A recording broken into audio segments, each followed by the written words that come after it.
Alvy Cassey Somoza from BS Bio 3. And for this video, we will be talking about the verbal and non-verbal communication. Before anything else, let us define first what is communication. So, communication is a process of interchanging information, ideas, feelings, or opinions with or without the use of words.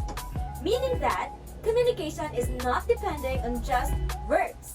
It is even possible if we use hand gestures or any signals. Here's my Venn diagram showing the similarities and the differences between the nonverbal communication and verbal communication. Now, let us differentiate the verbal communication and the nonverbal communication. So first, what is verbal communication? Verbal communication is a type of communication with the use of words and language to communicate with other people. Unlike nonverbal communication, it is a type of communication or a process of communication where we don't use any single word or a language. We just use facial expression, hand gestures, pictures, signals, and eye contact. Another thing for verbal communication, it is way easier to understand. Why?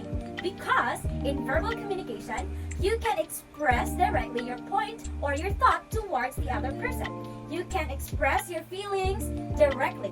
Whereas in nonverbal communication, it is difficult to understand because you might misunderstood or you might distort the information that is given to you. And now, let us talk about the similarities between these two types of communication. First one, it is symbolic. Why is it symbolic? Because it includes speech, sign language, writing, picture communication, and tactile communication. And that means every single thing that we do is or has a meaning. It means something to other person or it means something to ourselves. Another similarity between these two types of communication is that interaction. So why interaction? Because you are interacting or you are communicating with two or more than people or even just yourself alone. So that means you are communicating or you are interacting with other people. You are sharing them your thoughts, you are sharing them your ideas or your opinions about something. And now let us talk about the two types of verbal communication. The first one is oral communication and written communication.